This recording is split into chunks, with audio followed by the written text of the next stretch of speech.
सोनिया के लिए इंस्टाग्राम पर रील्स बनाना ही उसकी जिंदगी बदलने का एकमात्र रास्ता था, क्योंकि उसने न सिर्फ बड़े बड़े सपने देख रखे थे, बल्कि वो खुद एक ऐसे परिवार से आती थी जहां उसने अपने पेरेंट्स को दो पैसे कमाने के लिए स्ट्रगल करते देखा था। उसके माता पिता बिहार से थे, जो काम धंधे की तलाश में दिल्ली में आकर बस गए थे। पूरी फैमिली वेस्ट दिल्ली के नांगलोई में एक किराए के घर में रहती थी। सोनिया के फादर जानवरों का चारा बेचते और माँ घर घर जाकर काम करती थी। पैसों की कमी के चलते सोनिया को भले ही 10th स्टैंडर्ड के बाद स्कूल छोड़ना पड़ा, लेकिन उसने सपने देखना नहीं छोड़ा था। वो अपनी फैमिली को इस गरीबी के दलदल से निकालना चाहती थी और चाहती थी कि उसका खुद का एक घर हो। इसलिए उसने सोशल मीडिया इन्फ्लुएंसर बनने का फैसला लिया।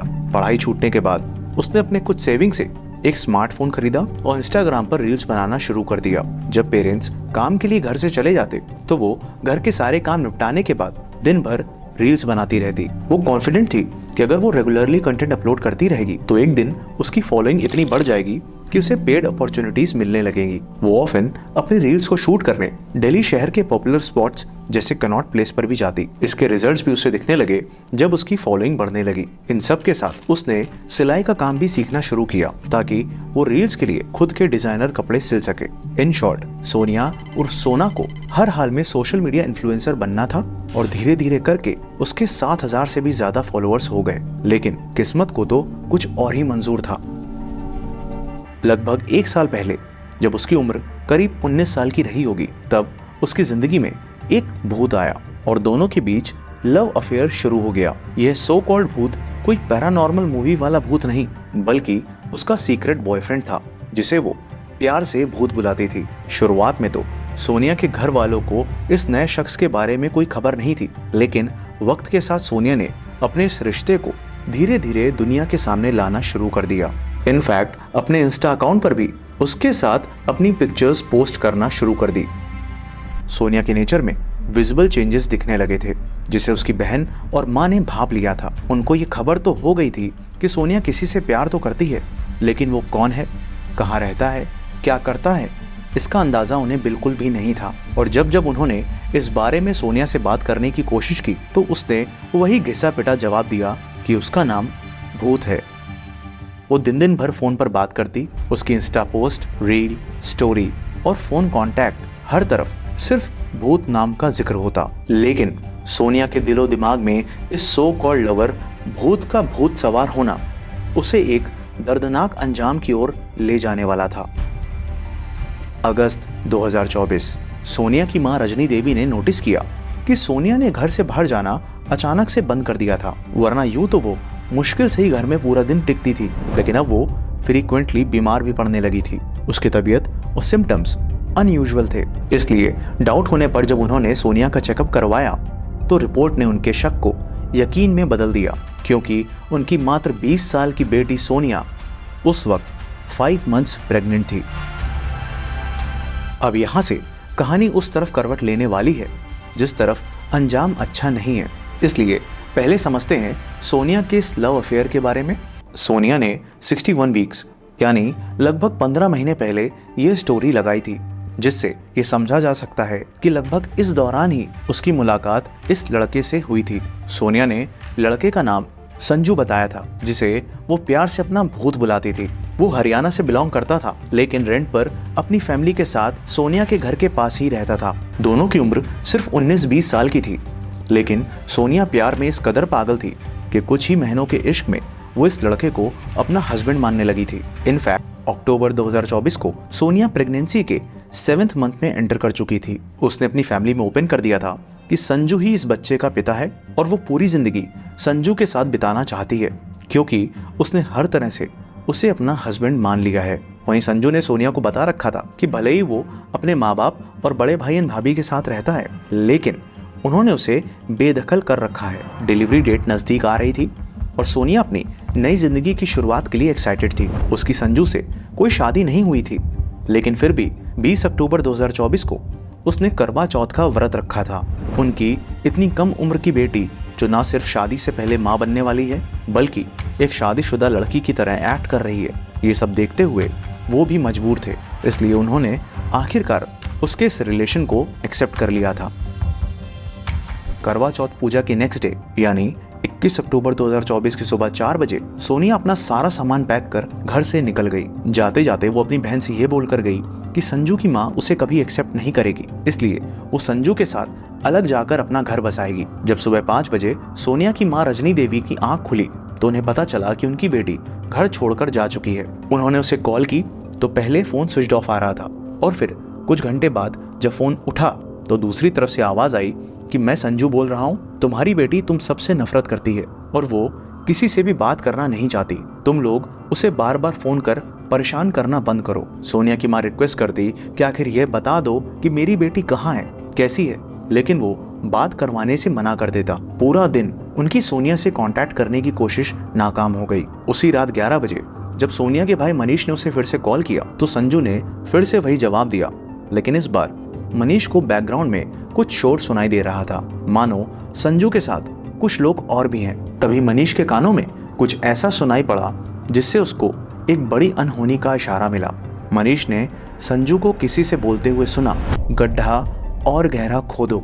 दिल में बैठा यह डर बहुत बड़ा था, इसलिए सोनिया के सभी घर वाले नांगलोई पुलिस स्टेशन में मिसिंग कंप्लेन दर्ज कराने पहुंचे, लेकिन पुलिस ने यह कहते हुए कंप्लेन फाइल करने से मना कर दिया कि लड़का और लड़की दोनों ही बालिग हैं और आपकी बेटी अपनी मर्जी से गई है, इसलिए वो उसमें कुछ नहीं कर सकते। पुलिस से जब निराशा मिली तो उन्होंने खुद से संजू के बारे में पता करना शुरू किया और पता करते करते आखिरकार अगले दिन संजू के घर पहुंच गए। पर यहाँ उन्हें जिस सच से रूबरू होना था उसका ख्याल तो उन्हें सपने में भी नहीं था, क्योंकि सोनिया जिस संजू के साथ गई थी उसका असली नाम सलीम था। सलीम के परिवार वालों ने सोनिया के घर वालों से यह कहकर पल्ला झाड़ लिया कि उन्होंने सलीम को बेदखल कर दिया है और उनका उससे कोई लेना देना नहीं है। सारे रास्ते बंद थे, पुलिस से भी कोई मदद नहीं मिल रही थी और इस नए खुलासे ने तो उस शक को और भी गहरा कर दिया था। अगले दिन यानी 23 अक्टूबर को सोनिया के भाई मनीष के पास पश्चिम बिहार पुलिस स्टेशन से एक कॉल आती है, जिसमें एक पुलिस अफसर मनीष को बताते हैं कि उन्होंने एक लड़के को बिना नंबर प्लेट की बाइक चलाते पकड़ा है और उसके पास से कुछ डॉक्यूमेंट्स और आधार कार्ड मिले हैं। वो आधार कार्ड सोनिया और उसके फादर के थे, जिसे सोनिया अपने साथ लेकर गई थी। मनीष ने फौरन नांगलोई पुलिस स्टेशन पहुंच वहां के पुलिस अफसर को इस बारे में इन्फॉर्म किया, जिसके बाद पुलिस की एक टीम उस लड़के को पश्चिम बिहार पुलिस स्टेशन से नांगलोई पुलिस स्टेशन लेकर आ गई। पकड़ा गया लड़का कोई और नहीं बल्कि वही सलीम उर्फ संजू था। पुलिस ने जब उससे सोनिया के बारे में पूछा तो पहले उसने कहा कि अब वो किसी से मतलब नहीं रखना चाहती है, लेकिन पुलिस ने जब सलीम की अच्छे से खातिरदारी की तब उसकी जुबान से सच निकलना शुरू हुआ और यह सच एक ऐसी साजिश थी जिसमें सोनिया को बड़ी चालाकी से फंसाया गया था। 21 अक्टूबर की सुबह जब सोनिया घर से सारा सामान लेकर निकली तो सलीम उर्फ संजू उसे कार से पिक करने के लिए आया था, जो उसने रेंट पर ली थी। रास्ते में उसने अपने दो दोस्त पंकज और ऋतिक को भी पिक कर लिया और सभी रोहतक के लिए निकल पड़े। सोनिया ने सलीम से, जो उसके लिए अभी तक संजू ही था, उस पर शादी करने का दबाव डालती है, क्योंकि कई महीनों से सलीम शादी की बात पर सोनिया से थोड़ा इंतजार करने को बोल देता। गाड़ी बहादुरगढ़ से रोहतक के बीच हाईवे पर थी जब शादी को लेकर दोनों के बीच झगड़ा शुरू हो गया, क्योंकि सोनिया अपना सब कुछ छोड़ उसके साथ घर बसाने का सपना लेकर निकली थी। सलीम जानता था कि सोनिया अब शादी करने की जिद पर अड़ चुकी है, इसलिए उसने पहले से ही साजिश रच ली थी और यह सब उसके प्लान का ही हिस्सा था। सोनिया को तो पता ही नहीं था कि संजू बना ये बहरूपिया किस इरादे से उसे लेकर निकला है। झगड़े को शांत करने और सोनिया को समझाने के लिए उसने उसी दिन रास्ते में आखिरकार शादी करने का वादा किया और इसी बात का जश्न मनाने वो सभी रोहतक में पार्टी करने गए, जहां सलीम और उसके दोनों दोस्त पंकज और ऋतिक ने शराब पी। शराब पीने के बाद देर रात वो रोहतक से लगभग 20 किलोमीटर दूर मदीना गांव के एक सुनसान इलाके में पहुंचे, जहां तीनों ने मिलकर 7 महीने की प्रेग्नेंट सोनिया को न सिर्फ बेरहमी से पीटा बल्कि मोबाइल चार्जर की केबल से गला घोंट उसकी सांसें छीन ली। ये वही 11 बजे का वक्त था जब सोनिया के भाई मनीष ने कॉल की थी और उस वक्त सलीम अपने दोस्तों से गहरा गड्ढा खोदने को कह रहा था और उसी 4 फीट गहरे गड्ढे में सोनिया को दफन कर तीनों वापस दिल्ली आ गए ताकि किसी को शक न हो। ये पूरा प्लॉट सलीम ने पुलिस के सामने कन्फेस कर लिया। उसने बताया कि सोनिया उसे बार बार शादी करने का प्रेशर डाल रही थी, लेकिन वो इसके लिए तैयार नहीं था। उसने सोनिया से इस बच्चे को अबॉर्ट करने के लिए भी कहा, लेकिन सोनिया हर कीमत में ये बच्चा चाहती थी और उसके साथ घर बसाने की जिद कर रही थी, जिस वजह से उसने सोनिया को हमेशा के लिए रास्ते से हटाने का सोच लिया। सलीम ने बड़े ही प्लान वे में सोनिया को अपने प्यार के जाल में फंसाया था। सोनिया के मोहल्ले वालों ने पुलिस को बताया कि उन्होंने इस लड़के को अक्सर सोनिया के घर उस वक्त आते देखा है जब वो घर पर अकेली होती थी। सोनिया के मर्डर करने के बाद उसने अपनी इंस्टा आईडी का यूजर नेम SSanju_17 से SSalim_17 कर लिया। दो बातें अभी भी अनक्लियर हैं। पहला कि क्या सोनिया को एंड तक इसकी सच्चाई, इसकी असली आइडेंटिटी पता चल पाई, और दूसरा कि क्या सोनिया ही वो पहली लड़की थी जो इसके जाल में फंसी थी, या इसके पहले भी यह और लड़कियों को यूं ही फंसा चुका था।